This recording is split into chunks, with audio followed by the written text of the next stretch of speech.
turkey or a bag or a box or something. Why? What didn't you like there? Stumbling. You always stumble.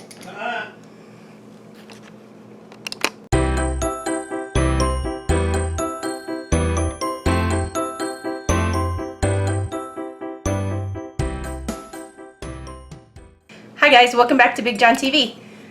Tonight we're making turkey and dumplings with all of our leftover turkey.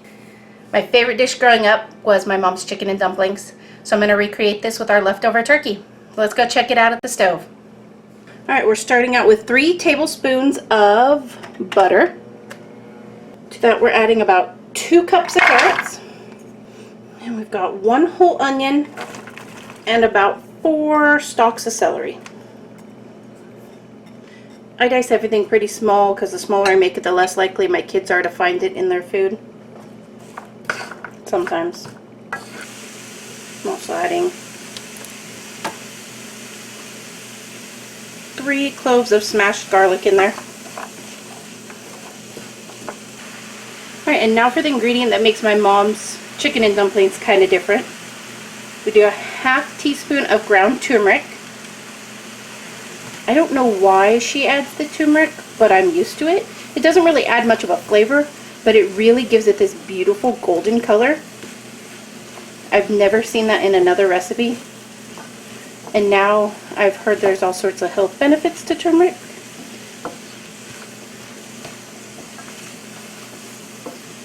You can already see the color changing there. And my addition to this dish is a tablespoon of yellow curry powder. I just love the way it tastes in there with the poultry, in this case turkey, but it's also great in the chicken and dumplings version. 1 teaspoon black pepper. And because I like a thicker chicken and dumplings, we add in 3 tablespoons of flour.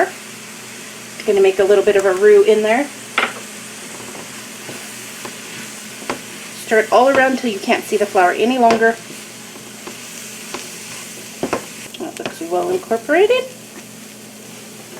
Next we add 1 32-ounce carton of chicken broth. If you have your own turkey broth from cooking down your turkey carcass, you could use that also.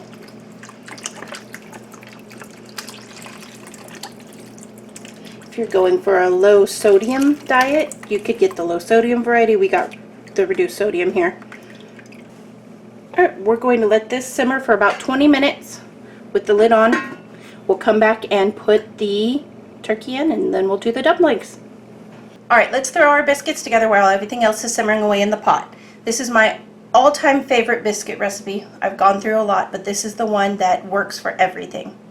I've made biscuits before that were hard as hockey pucks or as dry as the desert, but these are a nice, perfect, fluffy, flaky biscuit. These are awesome. We start with 2 cups of flour,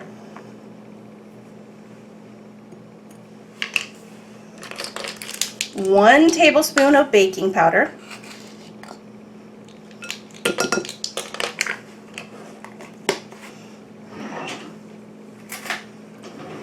give that a stir together, and then we're going to add 1 tablespoon of sugar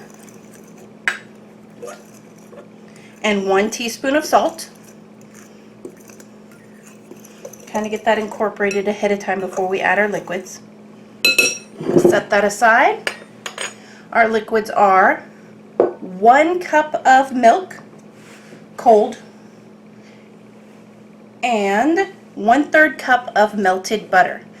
So the trick here is to add your melted butter into the cold milk. It's going to make all these delicious tiny little flakes of butter that are going to incorporate into your biscuit batter and make pockets of yum. See how that kind of coagulates? And those stay separated. It's similar to cutting the butter in, but it's kind of a quicker method. Now in it goes.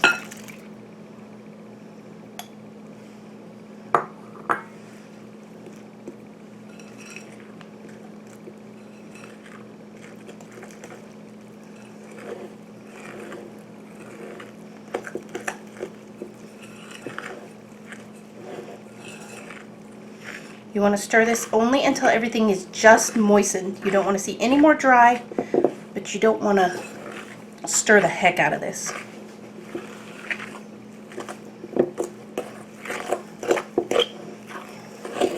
Now if you were going to make this into biscuits and gravy, you would add a little bit less milk and a little bit more flour, and be able to turn it out onto a counter and make biscuits. We're going to do drop biscuits inside of our turkey and dumplings. Alright, that is mixed perfectly. Let's set this aside and go check on our stuff. Alright, this is boiling away. At this point I like to give a little taste, see how my carrots are cooking up. Needs a little bit longer and a little bit of salt. I'm going to add half a teaspoon of salt. Be sure to taste this on your own and decide how much of everything it needs. This is about 3 to 4 cups of cooked and sliced up turkey meat left over from our turkey dinner. In it goes. Alright, I'm going to cover this back up and let it go about 10 to 15 more minutes.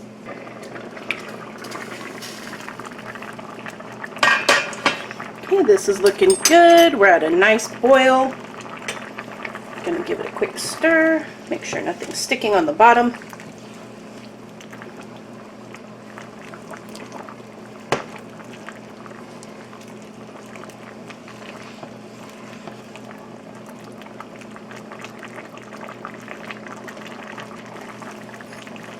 Let's check a carrot. They're just about done. So we are going to add our biscuits to the top of this. When you add your biscuits, you want to be at a rolling boil. We got that going on here, and we're going to drop them on top. They're going to boil and cook from the bottom, and we'll put the lid on and they'll steam from the top. And that's how we get biscuits that are fully cooked. So maybe about golf ball sized dollops into the pan.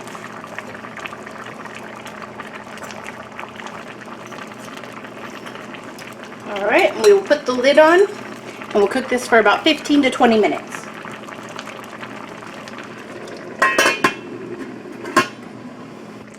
And here they are. Look how much those biscuits puffed up.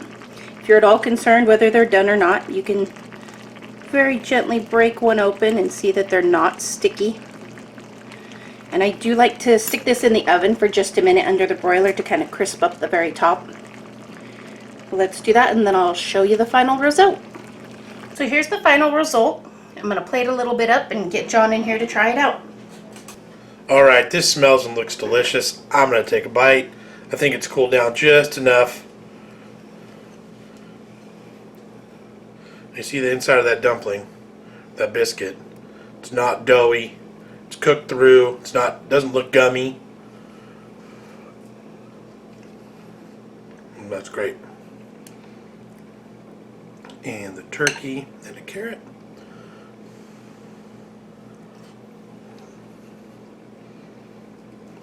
Yep. She has always made killer chicken and dumplings, and this transfers perfectly and beautifully with turkey leftovers. Good job. Thanks. Thumbs up. And I didn't always make good biscuits, you don't have to lie. No, she's ruined a ton of biscuits. Let's be honest. It took a while.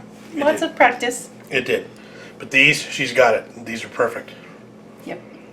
Well, I hope you guys enjoyed that use for your leftover turkey. I enjoy it. Good. Click like, subscribe, share with your friends. Check back next time. See what else we got. Hey guys, we have quite a few recipes to catch up on. If you haven't seen them, we'll throw one of them right here for you to click. Right here. And another one right here. Right there.